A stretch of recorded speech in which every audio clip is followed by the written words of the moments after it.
नमस्कार दोस्तों, तो कैसे हैं आप लोग। मेरा नाम मयंक कुमार और आज के इस सेशन में आपका स्वागत है।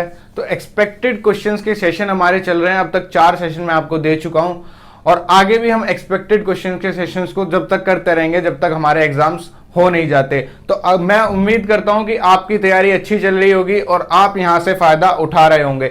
मैं आपको सभी क्वेश्चंस ऐसे करा रहा हूं जो आपसे एग्जाम में पूछे जाएंगे, इसीलिए हमारे सेशंस का नाम यहां पर एक्सपेक्टेड क्वेश्चंस रखा गया है। तो दोस्तों, आज के सेशन की शुरुआत करने से पहले इसे अपने दोस्तों के साथ ज्यादा से ज्यादा शेयर कर दें और सेशन आपको अच्छा लगे तो जाने से पहले एक लाइक जरूर कर दें। तो चलिए दोस्तों, आज के सेशन की शुरुआत करते हैं। आज का पहला क्वेश्चन आपकी स्क्रीन पर, the marks obtained by 5 students are 21, 27, 19, 26, 32.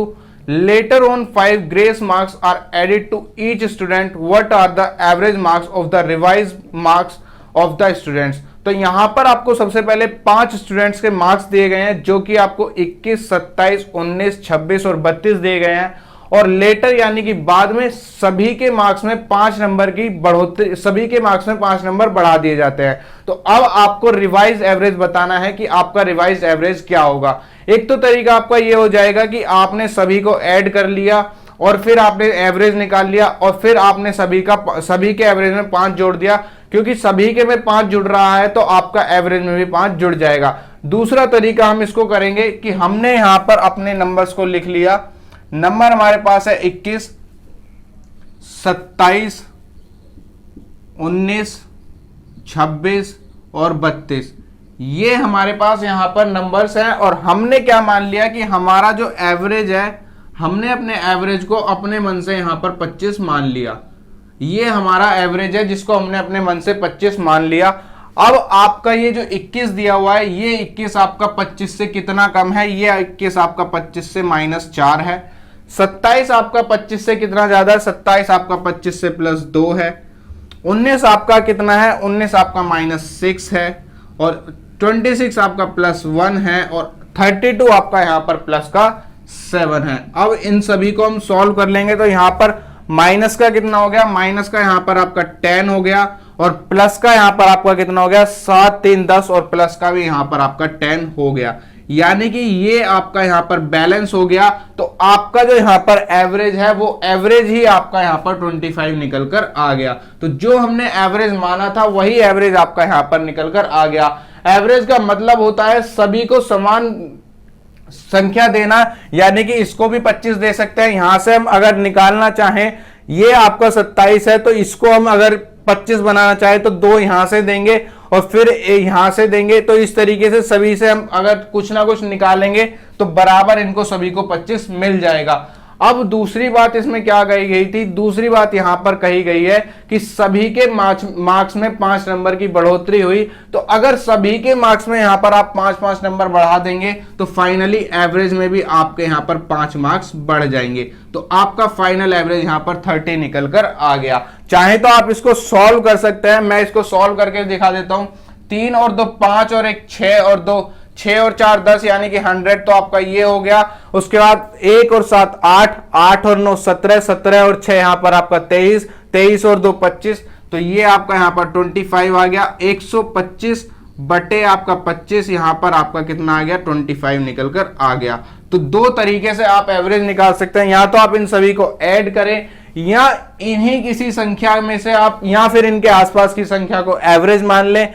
फिर आप देखें कि यहां पर डेविएशन कितना हो रहा है। यहां -10 भी निकल कर आया और +10 भी निकल कर आया, यानी कि ये आपका बैलेंस हो गया और आपका जो एवरेज रहा वो एवरेज आपका 25 ही बना रहा। उसके बाद कहा गया कि सभी के मार्क्स में 5 नंबर बढ़े हैं। अगर सभी के में 5 बढ़ेंगे तो एवरेज में भी आपके 5 बढ़ जाएंगे। तो इस तरीके से आसानी से आप इस एवरेज के क्वेश्चन को सॉल्व कर देते।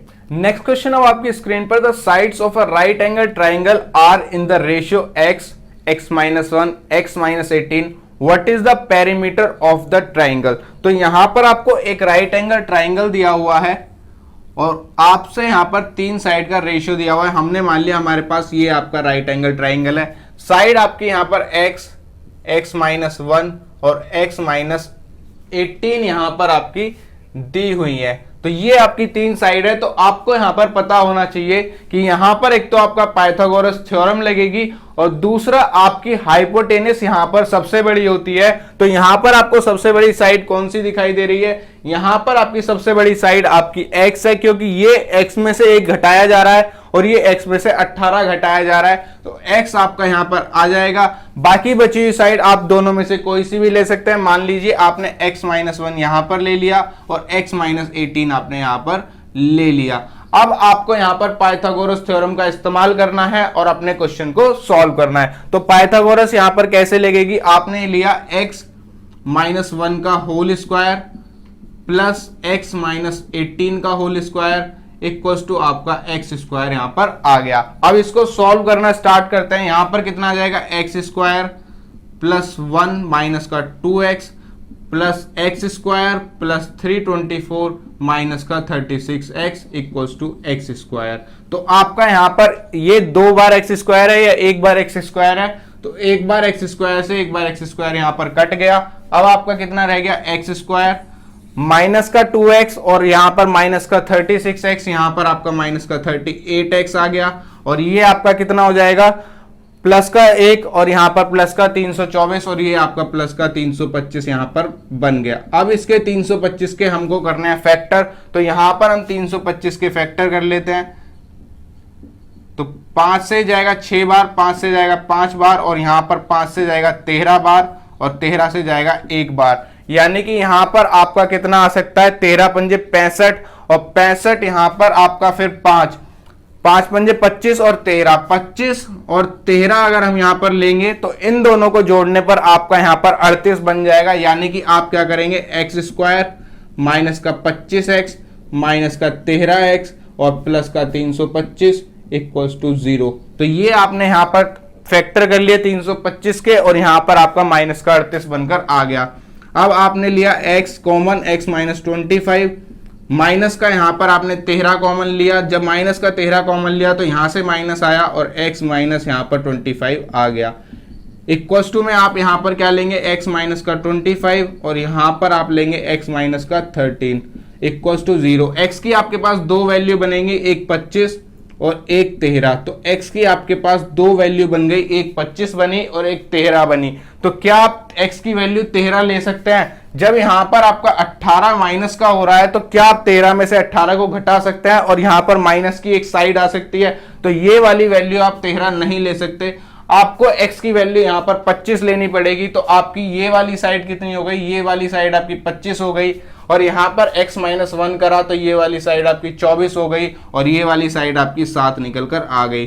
तो आपका यहां पर ये ट्रिपलेट भी होता है 24 7 25 का, जो कि आपका यहां पर 24 का स्क्वायर प्लस 7 का स्क्वायर इक्वल्स टू 25 का स्क्वायर देता है। तो अब हमारा पेरीमीटर कितना हो जाएगा? 24 प्लस 25 प्लस 7 और ये कितना हो जाएगा? 24 25 49 और 49 और 7 आपका यहां पर 56 निकल कर आ गया। तो इतना हमारा यहां पर पेरीमीटर निकल कर आया। तो इस क्वेश्चन को सॉल्व करने के लिए हमें क्वाड्रेटिक इक्वेशन को सॉल्व करना पड़ा और फिर हमें ये देखना था कि हमें यहां पर कौन सी साइड का इस्तेमाल करना है और कौन सी साइड का इस्तेमाल नहीं करना, और हमारा आंसर यहां पर निकल कर आ गया। तो ऐसे भी क्वेश्चंस आपको यहां पर एग्जाम में मिल जाएंगे। नेक्स्ट क्वेश्चन आपकी स्क्रीन पर, ABC is a triangle right angled at B. Let M and N be 2 points on AB such that AM equals to MN equals to NB. Let P and Q be 2 points on AC such that PM is parallel to QN and QN is parallel to CB. If BC equals to 12 centimeter, then what is the value of PM plus QN? तो यहां पर अब आपको एक right angle triangle दिया हुआ है। ये आपने यहां पर राइट एंगल ट्राइंगल ले लिया और यहां पर आपको राइट एंगल जो दिया गया है, राइट एंगल आपको यहां पर बी पर दिया गया है। तो ये आपने बी ले लिया और ये आपने यहां पर ए और सी मान लिया। उसके बाद कहा गया M and N be 2 points on A B such that A M बराबर एम एन बराबर एन बी, यानी कि एम यहां पर ले लिया और एन यहां पर ले लिया। अब ये और ये आपके बराबर हो गए, ए एम बराबर एम एन बराबर एन बी आपका यहां पर हो गया। उसके बाद P एंड Q भी 2 points on AC such that PM is parallel to QN, तो यानी कि PM आपका यहां पर QN के पैरेलल होगा। तो ये आपने यहां पर साइड्स बना ली, ये PM हो गया और ये आपका QN हो गया। अब आपका यहां पर सब कुछ हो गया। अब उसके बाद यहां पर कहा गया if BC equals to 12 centimetre, अगर ये वाली साइड आपकी 12 सेंटीमीटर दी गई है तो आपको क्या बताना है, आपको यहां पर बताना है what is PM plus QN।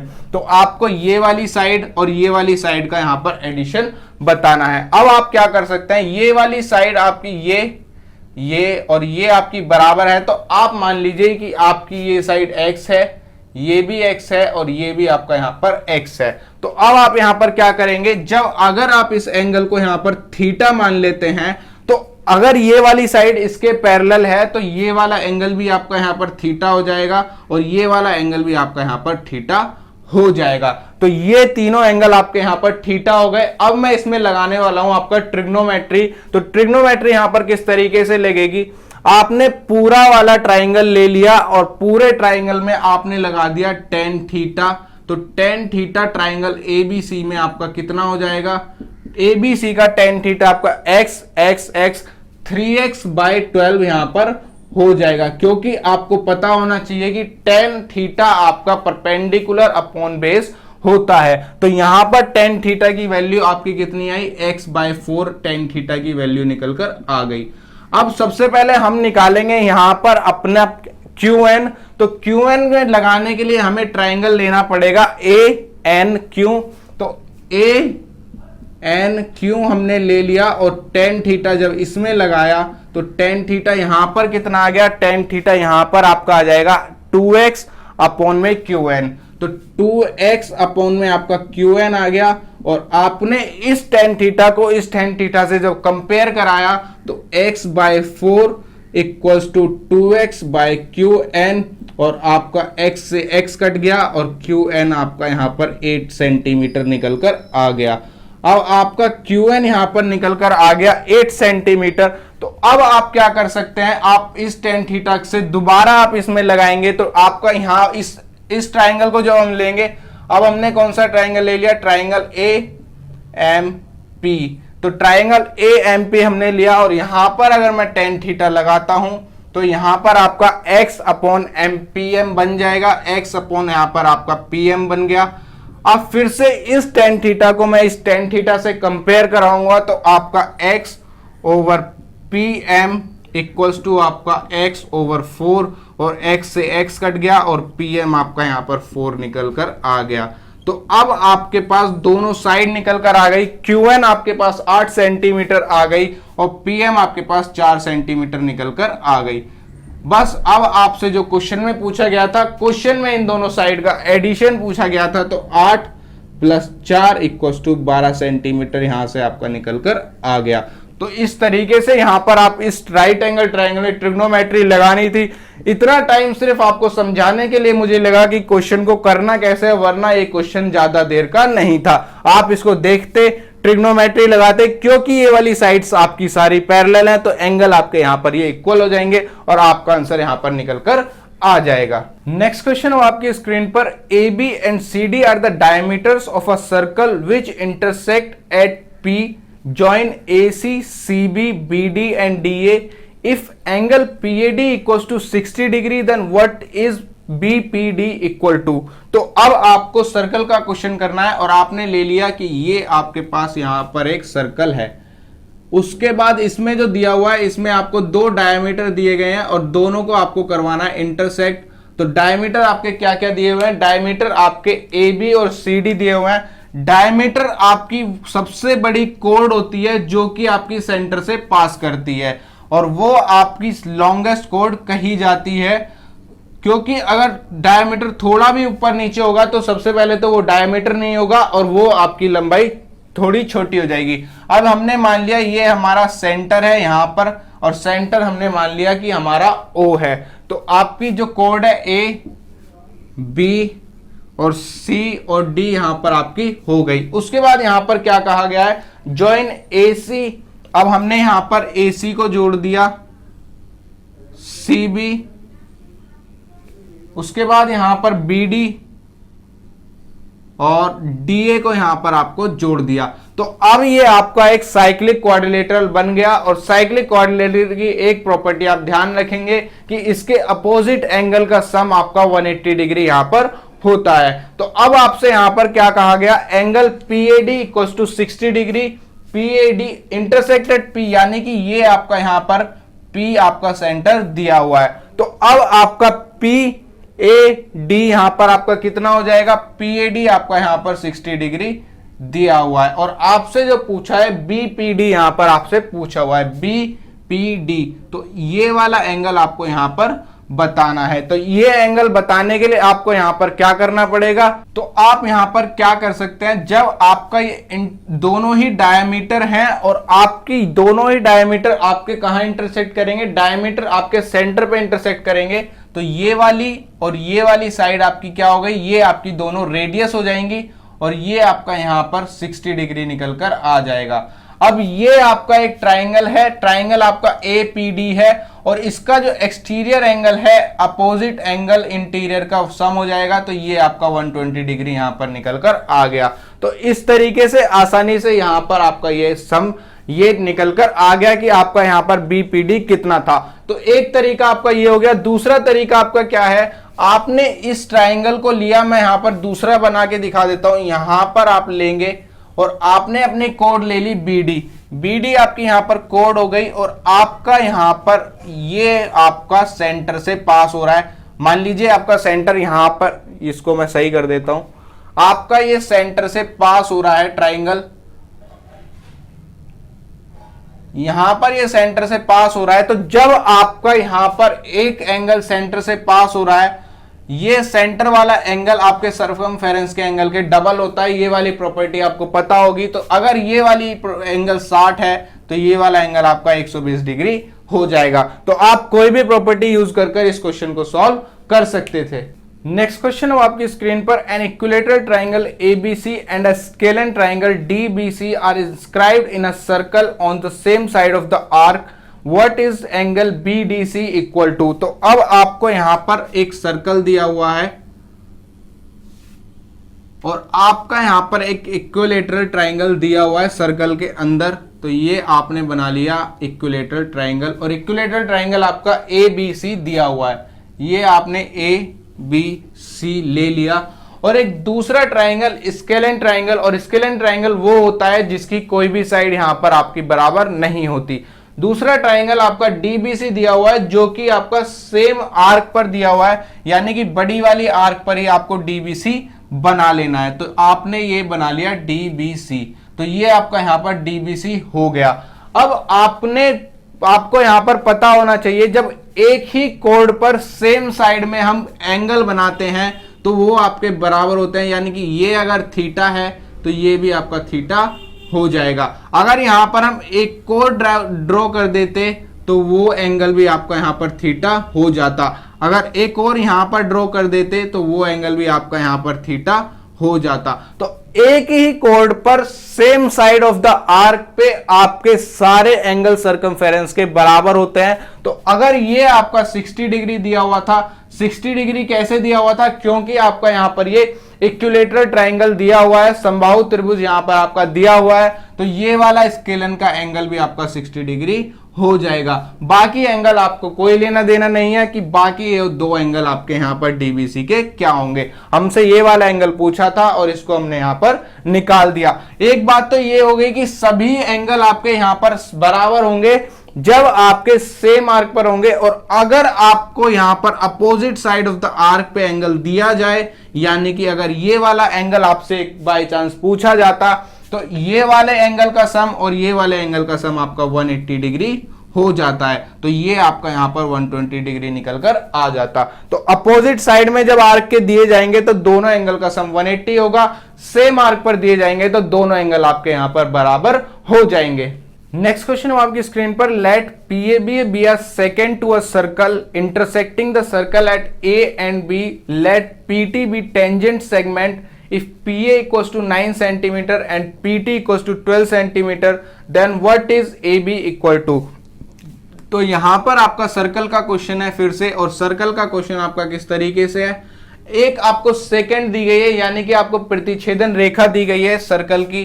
तो एक बार उसने यहां पर इंटरसेक्ट करा, दूसरी बार यहां पर इंटरसेक्ट करा और ये आपकी यहां पर सेकेंड हो गई। सेकेंड आपकी इस तरीके से ड्रॉ होती है जो सर्कल को 2 पॉइंट पर इंटरसेक्ट करे और आपकी बाहर चली जाए। अब इंटरसेक्ट कहां पर करा, आपको जो सेकेंड दी गई है पी ए बी दी गई है, तो यानी कि ये पॉइंट आपका पी हो जाएगा, ये पॉइंट आपका ए हो जाएगा और ये पॉइंट आपका बी हो जाएगा। उसके बाद आपसे कहा गया है let PT be a tangent segment, तो टेंजेंट आपको बनानी है, तो टेंजेंट चाहे तो आप इधर बना ले, चाहे तो आप इधर से टेंजेंट को बना ले।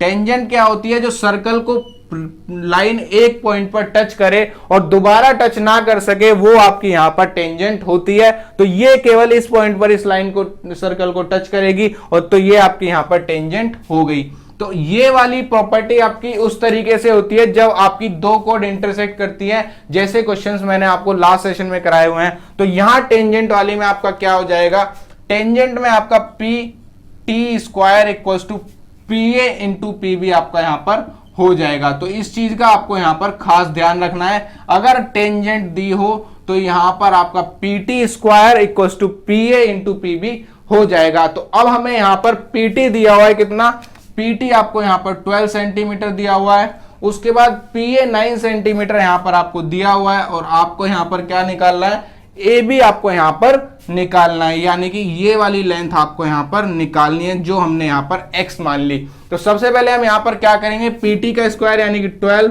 Into 12 equal to 9 into x plus 9। X plus 9 क्यों किया, एक तो आपका यहां पर एपी प्लस आपका ए बी दोनों को जोड़ेंगे तो आपका बीपी बनेगा, तो x प्लस 9 यहां पर हमने कर दिया। अब इसको हमने काटा तो 3 से 3 बार गया, 3 से 4 बार गया, फिर ये 3 से यहां पर 4 बार गया, 4 चौक 16 इक्वल टू x प्लस 9 और आपका यहां पर x 7 निकल कर आ गया। तो ये आपका यहां पर 7 निकल कर आ गया, यानी कि अगर ये पूरी लंबाई आपकी 16 है और ये 9 है तो 16 निम्मा 144 और 12 12 जा 144 आपका यहां पर हो जाएगा। तो जब भी आपको टेंजेंट वाला ऐसा क्वेश्चन मिलेगा तो आपको टेंजेंट का square equals to P A into P B, आपको वो वाली लेंथ लेनी है जो सर्कल से इंटरसेक्ट करते हुए बाहर तक जा रही है। यहां पर आपको ए बी ना लेनी होती है, यहां पर आपको पी ए से पी बी और पी ए से पी ए तक लंबाई लेनी होती है और आपका आंसर यहां पर निकल कर आ जाता है। नेक्स्ट क्वेश्चन अब आपकी स्क्रीन पर, ABCD is a trapezium in which AB is parallel to DC and 2AB equals to 3DC. The diagonals AC and BD intersect at O. What is the ratio of the area of triangle AOB and to that of triangle DOC? तो यहां पर हमें trapezium बनाना है ABCD। तो ये हमने एक trapezium बना लिया और इसमें आपसे कहा गया है 2AB इक्वल्स टू 3DC, यानी कि 2AB इक्वल्स टू 3DC का मतलब है AB ओवर DC यहां पर आपका 3/2 हो जाएगा। तो इस चीज से हमें क्या पता लगाना है कि आपका जो यहां पर AB आएगा वो नीचे आएगा, क्योंकि नीचे वाली साइड आपकी यहां पर बड़ी है। तो ये आपकी 3 हो गई और ये आपकी यहां पर 2 हो गई। अब आपसे कहा गया है डायगोनल इनके AC और BD O पर इंटरसेक्ट करते हैं, यानी कि प्रतिच्छेद करते हैं। तो ये AC हो गया और ये आपका यहां पर BD हो गया, इन दोनों ने एक दूसरे को यहां पर इंटरसेक्ट करा दिया। अब आपसे पूछा जाए triangle AOB over triangle ADOC आपका यहां पर कितना है। तो इस क्वेश्चन को बहुत ही आसानी से सॉल्व किया जा सकता है। अब आप यहां पर क्या देखेंगे, ये वाली लाइन इस वाली लाइन के आपकी पैरेलल होती है, क्योंकि ट्रेपेजियम में आपकी ये वाली दो साइड आपकी पैरेलल होती हैं और दो साइड आपकी नॉन पैरेलल होती हैं। तो अब अगर ये पैरेलल है तो ये वाला एंगल आपका इस वाले एंगल के बराबर हो जाएगा, अल्टरनेट अपोजिट एंगल यहां पर आपके ये हो जाएंगे। यहां पर दूसरा आपका यहां पर ये वाला एंगल इसके बराबर हो जाएगा और बाकी बचा हुआ तीसरा एंगल आपका यहां पर ये बराबर हो ही जाएगा। जब दो एंगल आपके बराबर हो गए तो तीसरा एंगल तो आपका यहां पर बराबर हो ही जाएगा। अब आपके तीनों एंगल यहां पर बराबर हो गए तो ये दोनों ट्राइंगल AOB और सिमिलर ट्राइंगल आपके DOC यहां पर आपके हो गए। तो ये दोनों ट्राइंगल आपके अब सिमिलर हैं। तो जब आपके कोई भी दो ट्राइंगल सिमिलर होते हैं तो उनके जो एरिया का रेशियो होता है उनकी साइड के स्क्वायर के रेशियो के बराबर होता है। तो उनकी यहां पर साइड क्या दी हुई है, इस वाला ये एंगल आपका इस एंगल के बराबर है, इसके अपोजिट साइड आपकी 3 दी गई है और इसके अपोजिट साइड आपकी 2 दी गई है। उस साइड भी आपको वो लेनी है जो यहां पर आपके एंगल के अपोजिट में है। अगर ये वाली साइड और ये वाली साइड दी होती तो इसके अपोजिट वाली ये लेते और इसके अपोजिट वाली ये लेते, लेकिन अभी ये और ये दी हुई है तो आपका यहां पर 3 दिया हुआ है, तो 3 का स्क्वायर आपका डेल AOB और डेल आपका यहां पर DOC, ये आपका एरिया के लिए है। तो 3 का स्क्वायर ओवर आपका 2 का स्क्वायर, यानी कि आपका 9/4 निकल कर आ गया। तो इतना सिंपल सा ये क्वेश्चन था, सिर्फ आपको सिमिलरिटी का रूल लगाना था कि ट्राइंगल का एरिया का रेशियो आपका साइड का स्क्वायर का रेशियो, साइड हो पेरीमीटर हो, आपका पेरीमीटर निकालना हो तो आपका इस तरीके से होगा। तो और आपका यहां पर आसानी से हाइट दी हो, कुछ भी आपको यहां पर दिया हो, तो अगर एरिया आपको निकालना है तो वो आपका स्क्वायर के बराबर यहां पर आ जाएगा। नेक्स्ट क्वेश्चन है आपकी स्क्रीन पर, a circle touches all the 4 sides of a quadrilateral ABCD if AB 9 centimetre, BC 8 centimetre and CD 12 centimetre, what is DA equal to. यानी कि आपको यहां पर क्या दिया हुआ है, एक सर्कल है जो कि एक क्वाड्रिलेटरल की सभी साइड को टच करता है। तो अगर सर्कल आपका क्वाड्रिलेटरल के बाहर होगा तो वो आपका यहां पर, अगर क्वाड्रिलेटरल के बाहर होगा तो उसके वर्टेक्स को यहां पर टच करेगा, लेकिन सर्कल अगर क्वाड्रिलेटरल के अंदर है तो उसकी साइड को यहां पर टच करेगा। तो ये आप 2 तरीके से सर्कल क्वाड्रिलेटरल बना सकते हैं। अगर अंदर होता तो वर्टेक्स को टच करता, लेकिन अगर बाहर है तो क्वाड्रिलेटरल बाहर है तो यहां पर साइड टच करेगा। अब आपने लिया A, B, C और D, ये आपने ले लिया। उसके बाद आपसे यहां पर कहा गया AB 9 है, BC यहां पर 8 है, DC CD आपका 12 है और DA आपको यहां पर निकालना है। तो ये आपकी एक सिंपल सी प्रॉपर्टी है जिसमें आपके अपोजिट साइड का सम यहां पर आपका बराबर हो जाता है, यानी कि 12 और 9 21 इक्वल्स टू 8 प्लस आपका क्वेश्चन मार्क जो यहां पर आपको निकालना है। तो 21 में से 8 गए 13 इक्वल्स टू आपका यहां पर वैल्यू निकल कर आ गई जो आपको यहां पर पूछी गई थी। तो इतनी सिंपल सी प्रॉपर्टी है, इस प्रॉपर्टी को आप याद रखेंगे। जब आपका कोई सर्किल किसी क्वाड्रिलेटरल को चारों साइड को टच करेगा तो उसके अपोजिट साइड का सम यहां पर आपका बराबर हो जाएगा। इसमें से आपसे इसी तरीके से कोई भी क्वेश्चन पूछा जा सकता है। नेक्स्ट क्वेश्चन वो आपकी स्क्रीन पर, a cloth of 3 metre width it is used to make a conical tank 12 metre in diameter and a slant height of 7 metre, what is the length of the cloth. तो यहां पर आपका एक cloth दिया हुआ है जिसकी यहां पर विड्थ तो दी गई है 3 मीटर की। इसको आपको यहां पर लेना है क्या बनाने के लिए, एक कोनिकल टैंक। तो यहां पर आपको इसकी लेंथ बतानी है। तो आपका यहां पर कितना हो जाएगा, आपने यहां पर लिया कोनिकल, आपने एक टेंट बनाना है जिसका डायमीटर आपको 12 मीटर दिया गया है। तो रेडियस आपकी यहां पर कितनी हो जाएगी, रेडियस आपकी यहां पर इसकी हो जाएगी, रेडियस आपकी 6 मीटर यहां पर हो जाएगी। उसके बाद हाइट यहां पर दी नहीं है और स्लैंट हाइट यहां पर जो ये त्रियक ऊंचाई है ये आपको यहां पर 7 मीटर की दी हुई है। तो अब आपको क्या करना पड़ेगा, आपको कोनिकल टैंक का कर्व्ड सरफेस एरिया यानी कि जो सिर्फ घुमावदार एरिया है उसको लेना है और उसको कपड़े के एरिया के इक्वल रख देना है। तो इसका एरिया आपका कितना होता है, volume of tent, CSA of tent आपका यहां पर कितना हो जाएगा, CSA ऑफ टेंट आपका πRL हो जाएगा। यानी कि आपका जो कर्व सरफेस एरिया होता है टेंट का, कोनिकल चीज का, वो आपका πRL होता है, यानी कि πRL 22/7 × 6 × 7। R आपका यहां पर 6 है, L आपका 7 है, 3 × L के बराबर इसको रख दिया क्योंकि इसकी हाइट, इसकी जो विड्थ दी गई है यानी कि चौड़ाई दी गई है वो 3 मीटर की दी गई है। अब हमने इसको सॉल्व कर लिया तो 7 से 7 चला गया, 3 से 2 बार चला गया और लेंथ आपकी कपड़े की 44 मीटर निकल कर आ गई। तो इस तरीके से यहां पर आपको एरिया को एरिया के बराबर करना था और आपकी लेंथ यहां पर निकल कर आ जाती। अब आपको यह ध्यान रखना होगा कि CSA यानी कि कर्व सरफेस एरिया आपका यहां पर πRL होता है। नेक्स्ट क्वेश्चन वो आपकी स्क्रीन पर, a sector is cut from a circle of radius 21 centimetre if the length of the arc of the sector is 55 centimetre then what is the area of the sector. तो सबसे पहले यहां पर आपको एक सर्कल बनाना पड़ेगा। यहां मैंने एक सर्कल यहां पर ड्रॉ कर दिया। तो सेक्टर यानी कि आपका पॉइंट सेंटर से ये आपने यहां पर एक सेक्टर बना लिया। तो ये आपका एक सेक्टर हो गया और आपकी ये वाली लेंथ आपकी यहां पर आर्क की लेंथ हो गई, जिसको हमने L मान लिया। रेडियस आपकी 21 सेंटीमीटर दी हुई है। तो आपको यहां पर लेंथ ऑफ द आर्क कितनी दी हुई है? लेंथ ऑफ द आर्क आपकी 55 सेंटीमीटर है। तो आपको अब इस सेक्टर का यहां पर एरिया पूछा गया है। तो इसका एरिया आप किस तरीके से निकाल पाएंगे? एक छोटा सा फॉर्मूला आपको याद रखना है, और वो फॉर्मूला कैसे बना वो भी मैं आपको यहां पर बता दूंगा। फॉर्मूला यहां पर हो जाएगा area equals to r l by 2।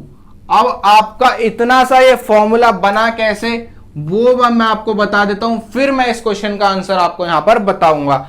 अब ये आपका एक सेक्टर दिया गया है और इसकी आपको लेंथ दी गई है। तो लेंथ ऑफ द सेक्टर आपकी किस तरीके से निकलती है? थीटा बाय 360 इंटू आपका 2 पाई और आर। तो यहां से आपकी लेंथ ऑफ आर्क निकलती है। तो हमारे पास एल है, हमारे पास आर है, पाई की वैल्यू आपकी 22/7 होती है। तो यहां से आप थीटा निकाल सकते थे। थीटा आपका निकल जाता तो आपका एरिया ऑफ द सेक्टर कितना होता है? थीटा बाय 360 इंटू आपका यहां पर पाई आर स्क्वायर। तो यहां से आप फिर थीटा की वैल्यू रखते, आर की वैल्यू रखते और आप यहां पर अपना एरिया निकाल देते। अब मैंने क्या किया, ये थीटा बाय 360 और ये थीटा बाय 360 ये यहां पर कॉमन है। तो मैंने क्या किया, थीटा बाय 360 के इक्वल आपका मैंने एल बाय 2 पाई आर को कर दिया। यहां पर भी मैंने थीटा बाय 360 डिग्री के इक्वल मैंने ए बाय पाई आर स्क्वायर को कर दिया। अब ये दोनों जब आपका बराबर हो जाएगा थीटा बाय 360 डिग्री, तो ये दोनों भी आपके बराबर हो जाएंगे। L by 2 pi r equals to a by pi r square. Pi से आपका पाई चला गया, एक आर से एक आर चला गया और ए आपका यहां पर आर एल बाय 2 निकल कर आ गया। तो इतना सा फॉर्मूला और आप इसमें वैल्यू पुट करेंगे और आपका टाइम बचेगा और आंसर निकल कर आ जाएगा। तो बस अब आपको आर की जगह यहां पर 21 रखना है और आपको एल की जगह 55 रखना है बाय 2। जब इसको काटा तो 10.5 और यहां पर आपका एरिया 577.5 सेंटीमीटर स्क्वायर निकलकर आ जाएगा। इस सेक्टर का एरिया आपका इतना निकलकर यहां पर आ गया। तो इस तरीके से सिर्फ आप इतना सा फॉर्मूला याद रखेंगे। ये फॉर्मूला बना कैसे वो मैंने बता दिया और इसमें वैल्यू पुट करते ही आपका आंसर यहां पर निकलकर आ जाएगा। नेक्स्ट क्वेश्चन आपकी स्क्रीन पर, a wire is in the form of a circle of radius 70 centimetre if it is bent in the form of a rhombus, then what is its side length? Take 2 pi equals to 22/7। तो यानी कि अब आपके पास एक wire है जो कि आपका सर्कल जिसका अभी बनाया हुआ है और जिसकी रेडियस आपको यहां पर 70 सेंटीमीटर दी गई है। इस सर्कल की रेडियस अब आपको यहां पर 70 सेंटीमीटर दी गई है। इसको मोड़ के हमने क्या बना लिया, इसको मोड़ के हमने रोम्बस बना लिया।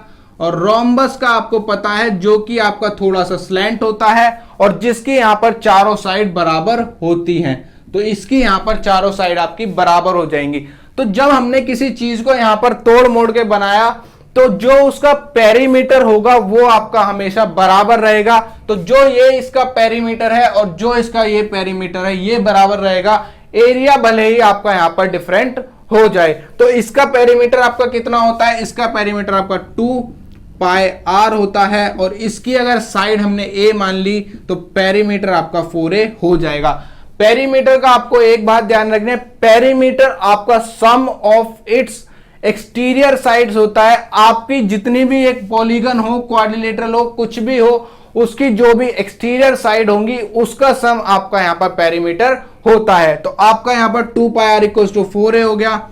2 इंटू 22/7 इंटू 70 इक्वल्स टू आपका 4a। यहां पर 7 से 7 10 बार चला गया, 2 से ये चला गया 2 बार और 2 से ये चला गया 11 बार और a आपका यहां पर कितना निकल कर आ गया? a आपका यहां पर 110 सेंटीमीटर निकल कर आ गया। यानी कि आपकी एक साइड इसकी 110 सेंटीमीटर की है, तो आपका इन दोनों का सरकमफेरेंस यहां पर बराबर होना था। यहां पर सर्कल के केस में इसको सरकमफेरेंस कहा जाता है और आपके किसी भी अलग फिगर के केस में इसको पेरीमीटर कहा जाता है। नेक्स्ट क्वेश्चन अब आपकी स्क्रीन पर, if the perimeter of a semicircular इज 360 metre then what is its area. तो ये आपका यहां पर एक सेमी सर्कुलर पार्क दिया गया है, तो आपका ये सेमी सर्कुलर पार्क इस तरीके से हो गया। अब आपको यहां पर पता लगाना होगा सबसे पहले इसका पेरीमीटर कितना होगा। अगर आपके पास एक पूरा सर्कल होता तो आप कह देते कि आपका पेरीमीटर 2πr हो गया। अब ये सर्कल आधा हो गया तो क्या पेरीमीटर भी आधा हो जाएगा, या क्या पेरीमीटर आपका πr हो जाएगा। तो आपका पेरीमीटर πr क्यों नहीं होगा, ये केवल एक सर्कल है, यहां पर आपकी अंदर कोई भी लेंथ नहीं है, और मैंने बताया एक्सटीरियर साइड का आपकी लेंथ का सम पेरीमीटर होता है। तो जब आपने इसको आधा करा तो ये अब आपका केवल इतना रह गया। अगर आप कहना चाहें तो इसकी वैल्यू आपकी यहां पर πr हो जाएगी, लेकिन इस πr में अभी आपका ये वाली लेंथ भी जुड़ना बाकी है। और सेमी सर्कुलर कब होगा, जब ये आपका सेंटर से कटेगा, यानी कि यहां आपका सेंटर है तो ये भी रेडियस और ये भी रेडियस, तो इस सेमी सर्कुलर पार्क का आपका पेरीमीटर πr + 2r हो जाएगा। तो आप कभी भी ये गलती नहीं करेंगे कि सर्कल का अगर 2πr होता है तो आपका सेमी सर्कल का πr हो जाएगा। सेमी सर्कल में केवल आपका इतना आया, लेकिन अभी आपको ये वाली लेंथ लेनी बाकी थी। तो इसकी वैल्यू आपको यहां पर कितनी दी हुई है, 360 डिग्री आपको यहां 360 आपको दी हुई है मीटर में। तो अब आपने यहां पर r को बाहर ले लिया, पाई की जगह 22/7 + 2 = 360। इसको जब सॉल्व कराया तो 7 दूनी 14, 14 और 22 आपका यहां पर कितना हो जाएगा, 36 हो जाएगा। तो 36/7 = 360। तो 360 से 36 से ये 10 बार चला गया और रेडियस आपकी यहां पर 70 मीटर निकल कर आ गई। अब रेडियस आपकी आ गई और आपको सिर्फ इसका एरिया बताना है, तो एरिया आपका πr² यानी कि 22/7 × 70 × 70, एक बार ये चला जाएगा 10 टाइम, और 22 से जब इसको मल्टीप्लाई कराएंगे 15400 यहां पर आपका मीटर स्क्वायर निकलकर आ जाएगा। तो ये आपका एरिया इस तरीके से निकलकर आएगा। ये आपका पूरे सर्कल का है और आपको आधे सर्कल का एरिया निकालना है, तो बाय 2 करेंगे।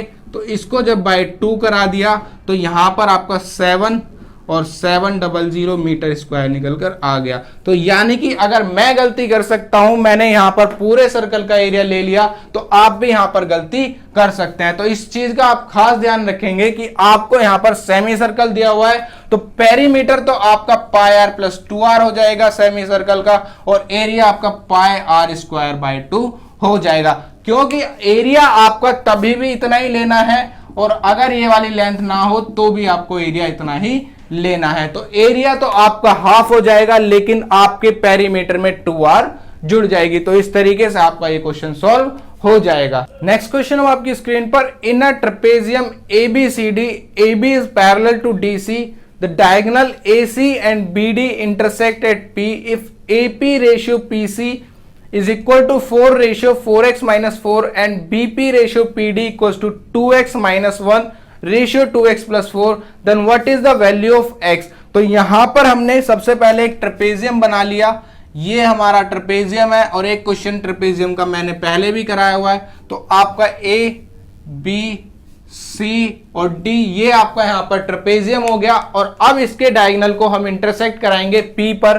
तो यहां आपके डायगोनल इंटरसेक्ट कर जाएंगे, तो ये आपका एक इंटरसेक्शन पॉइंट हो गया P। अब आपसे जो यहां पर कहा गया है AP रेशो PC आपको कितना दिया हुआ है, मैंने यहां पर लिख लिया AP ratio PC = 4 ratio 4x - 4, ये आपको दिया हुआ है। दूसरा आपको यहां पर कितना दिया हुआ है, BP रेशो PD = आपका यहां पर कितना दिया हुआ है, 2x - 1, और ये आपको रेशो 2x + 4। तो इतना आपको यहां पर दिया हुआ है। अब वैल्यू आपको जो निकालनी है वो x की वैल्यू यहां पर फाइंड करनी है।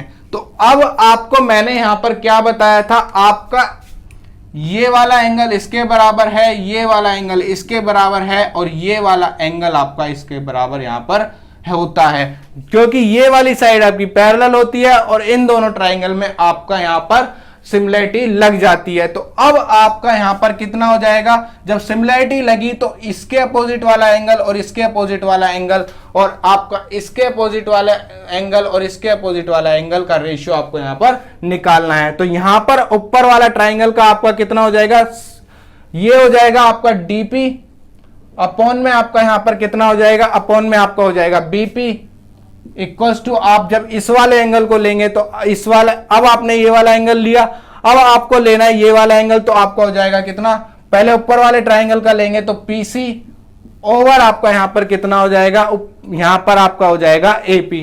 तो ये आपके चारों निकल कर आ गए। तो ये आपको यहां पर दिए हुए हैं बीपी और डीपी, यहां पर आपको दिया हुआ है पीसी और एपी आपको दिया हुआ है। तो बस आपको ये रेशियो में रखना है।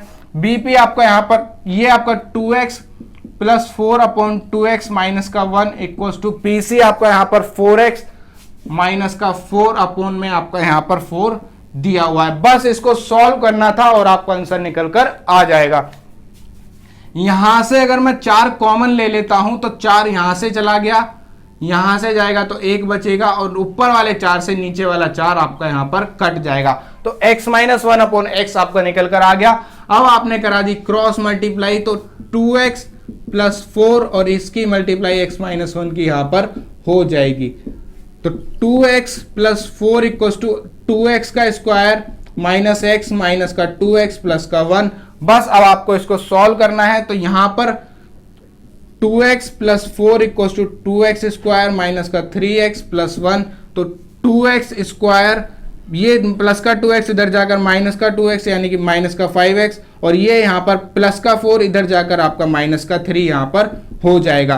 तो अब आपको 2 3 6 के फैक्टर करने हैं और आपका 6 कम 6 यानी कि 5 आएगा। तो 2x स्क्वायर प्लस का माइनस का आपका 6x प्लस का x माइनस का 3 इक्वल टू 0। अब आपने यहां से 2x कॉमन ले लिया तो आपका x माइनस 3 प्लस 1 कॉमन लिया तो x minus 3 equal to 0। x minus 3 और x प्लस 1 आपका यहां पर निकल कर आ गया। तो x की वैल्यू एक आपकी 3 आ जाएगी और x की वैल्यू एक आपकी माइनस 1 आ जाएगी। तो माइनस 1 वाली आपको यहां पर लेनी नहीं है, केवल आप यहां पर पॉजिटिव वैल्यू ले सकते हैं। तो आपके यहां पर क्या x की वैल्यू 3 आ गई जो आपसे यहां पर पूछा गया था। तो हमने यहां पर x की वैल्यू को 3 निकाल दिया। तो इस क्वेश्चन में आपको सिमिलरिटी का यूज करना होता है, लेकिन हर बार आपको यहां पर पूरा सॉल्व करके नहीं देखना। अगर इस तरीके का कोई क्वेश्चन आपको मिलता है तो आपको केवल क्या करना है, ये आपका यहां पर ट्रेपेजियम मैं एक और बना देता हूं, ए बी सी डी और ये आपका यहां पर पी। तो आपको एक साइड की साइड का मल्टीप्लाई यानी कि DP into AP equals to आपको इनका सीपी इंटू बीपी करना है और आपका आंसर यहां पर निकल कर आ जाएगा। तो अगर मैं इसको करना चाहता तो DP into AP equals to BP into PC हो जाता। तो इस तरीके से आप एक साइड का मल्टीप्लाई इक्वल्स टू में लेंगे और आपका आंसर यहां पर आसानी से निकल कर आ जाएगा। इतना आपको पूरा ये बनाकर नहीं देखना कि सिमिलरिटी किस तरीके से लगेगी। ऐसा क्वेश्चन दिखे और आपने डीपी इंटू एपी यानी कि एक साइड का आपने एक मल्टीप्लाई किए साइड्स को इक्वल टू दूसरी साइड के साइड को यहां पर इक्वल रख दिया और आपका आंसर यहां पर सॉल्व करने पर निकल कर आ जाएगा। नेक्स्ट क्वेश्चन है आपकी स्क्रीन पर, if p equals to sec theta minus tan theta and q equals to cosec theta plus cot theta, then what is p plus q bracket p minus 1। तो यहां पर आपको जो जो दिया हुआ है मैं बोर्ड पर लिख रहा हूं, p equals to sec theta minus का tan theta, q equals to cosec theta और प्लस का cot थीटा, और आपको यहां पर निकालना क्या है, आपको यहां पर निकालना है p प्लस q और p माइनस 1 आपको यहां पर निकालना है। तो जब आपको ऑप्शंस में कोई भी वेरिएबल दिखाई ना दे, सारी वैल्यू कांस्टेंट हो ट्रिग्नोमेट्री में, तो आप थीटा को अपनी मर्जी से मान सकते हैं। उसकी कुछ कंडीशंस होती हैं। अगर नीचे आपका डिनोमिनेटर में 0 बन रहा है थीटा कुछ भी रखने पर, तो उस वैल्यू को आप नहीं लेंगे, आपको केवल पॉजिटिव वैल्यू लेनी है जिससे नीचे डिनोमिनेटर में थीटा 0 ना बने। पॉजिटिव का मतलब आपको डिनोमिनेटर में थीटा को 0 नहीं करना। यहां पर आपका डिनोमिनेटर का कोई रूल ही नहीं है, तो यहां पर आप थीटा कुछ भी ले सकते हैं। तो इजी बनाने के लिए यहां पर थीटा मैं 45 अपनी डिग्री से, अपनी मर्जी से 45 डिग्री मैंने यहां पर ले लिया। तो P की वैल्यू आपकी कितनी हो जाएगी, अगर आप थीटा 45 रखेंगे तो सेक थीटा आपका कितना होता है, सेक 45 आपका √2 होता है। ट्रिग्नोमेट्री टेबल आपको याद होनी चाहिए अगर थीटा आप अपनी मर्जी से रखना चाहते हैं। तो यहां पर सेक थीटा सेक 45 √2 और ये आपका माइनस का 1 हो गया क्योंकि tan 45 आपका 1 होता है। कोसेक थीटा भी आपका यहां पर प्लस का यहां पर √2 और ये कोट थीटा आपका यहां पर 1 हो गया। तो अब आपको सिर्फ सॉल्व करना है। सॉल्व करने में आपसे यहां पर पूछा गया है P प्लस PQ और माइनस का Q, यानी कि अब आपको एक तो PQ निकालना पड़ेगा, तो ये आपका यहां पर Q है। तो PQ निकालने के लिए PQ √2 माइनस का 1 और √2 प्लस का 1, तो ये आपका A माइनस बी और A प्लस बी का फॉर्मूला बन गया, यानी कि √2 का स्क्वायर माइनस 1 का स्क्वायर और 2 माइनस 1 आपका यहां पर 1 निकल कर आ गया। अब आपको सिर्फ वैल्यू पुट करनी है। P की वैल्यू आपकी √2 माइनस 1 है, PQ की वैल्यू आपकी प्लस की 1 है, माइनस आपका √2 प्लस 1 हो जाएगा। तो अब आपका कितना आ जाएगा, √2 माइनस 1 प्लस 1 माइनस √2 माइनस का 1, √2 से ये √2 चला गया, प्लस 1 से ये प्लस माइनस 1 से प्लस 1 चला गया और माइनस 1 आपका यहाँ पर आंसर निकल कर आ गया। तो कभी भी आपको क्वेश्चन में यहां पर दिए हो थीटा और आपका ऑप्शंस में वेरिएबल्स ना दिए हो तो आप थीटा को अपनी मर्जी से रखेंगे। बस कंडीशन आपकी ये है कि डिनोमिनेटर में आपका कभी भी 0 नहीं बनना चाहिए, आप चाहे थीटा की वैल्यू को कुछ भी रख ले। तो आपने इस तरीके से थीटा की वैल्यू रखी और क्वेश्चन आपका आसानी से सॉल्व हो गया। नेक्स्ट क्वेश्चन वो आपकी स्क्रीन पर, if cosec theta minus cot theta equals to m then what is cosec theta equal to. तो आपको यहां पर कितना दिया हुआ है, cosec theta minus cot theta equals to m, और आपसे पूछा गया है कि आपका कोसेक थीटा यहां पर कितना हो जाएगा। तो इसको सॉल्व करने के लिए आपको एक चीज पता होनी चाहिए, वो क्या है, cosec square theta minus cot square theta आपका 1 के बराबर होता है। तो ये आपका 1 के बराबर होता है और ये आपका a square minus b square का फॉर्मूले की तरह दिख रहा है। तो यहां पर आप क्या कर सकते हैं, cosec theta plus cot theta और यहां पर आपका कोसेक थीटा माइनस का कॉट थीटा इक्वल्स टू में आपका 1 आ जाएगा। तो अब आपको यहां पर cosec theta minus cot theta की वैल्यू m दी गई है। तो आपने जब cosec theta plus cot theta निकाला तो आपका ये m इक्वल्स टू 1 और यहां पर आपका cosec theta plus cot theta equals to आपका 1/m हो गया। तो ये मैं आपको करके दिखा रहा था, लेकिन कभी आपको cosec theta minus cot theta दिखाई दे तो उसके आपके अपोजिट में आप cosec theta plus cot theta equals to आप जो भी यहां पर दिया होगा उसको 1 में कर देंगे। तो ये आपका 1/m हो गया। अब आप इसको सॉल्व कर लेंगे तो कॉट थीटा से कॉट थीटा चला गया, 2 कोसेक थीटा यहां पर आपका m प्लस 1/m आ गया और बनेगा कोसेक थीटा यहां पर आएगा तो ये आपका m/2 प्लस 1/2m यहां पर आपका बन जाएगा, क्योंकि आपका ये डिनोमिनेटर में जाना था तो आपका यहां पर m/2 प्लस 1/2m निकल कर आ गया। तो इस तरीके से कभी भी आपको ऐसा मिले तो आप सॉल्व कर सकते हैं। एक आपका होता है सेक स्क्वायर थीटा माइनस का tan square theta equals to 1, तो आप sec theta minus tan theta और इनटू में sec theta plus tan theta को भी इस तरीके से सॉल्व कर सकते हैं। तो आपका इसको भी आप जब सॉल्व करेंगे तो आपका ऐसे ही निकल कर आएगा। तो आपको यहां पर इक्वल टू में जो भी दिया जाएगा उसके अपोजिट में आप प्लस लगाएंगे और इसको डिनोमिनेटर में कर देंगे और आपका आंसर निकल कर आ जाएगा। तो दोस्तों आज के इस सेशन में इतना ही। अगर आपको ये सेशन अच्छा लगा हो तो आप इस सेशन को लाइक कर सकते हैं, शेयर कर सकते हैं और मुझसे जुड़ने के लिए मेरे चैनल को सब्सक्राइब कर सकते हैं। नीचे जो बेल बटन को जरूर प्रेस कर दें ताकि मेरी नेक्स्ट वीडियो का नोटिफिकेशन आपको सबसे पहले मिल जाए। आपको मैं एग्जाम तक ऐसे ही सेशंस देता रहूंगा और अलग अलग कॉन्सेप्ट आपको यहाँ पर सिखाता रहूंगा ताकि एग्जाम से पहले आप ज्यादातर कॉन्सेप्ट सीख जाएं और उनको क्वेश्चंस में अप्लाई कर पाएं। तो दोस्तों आज के लिए इतना ही, धन्यवाद।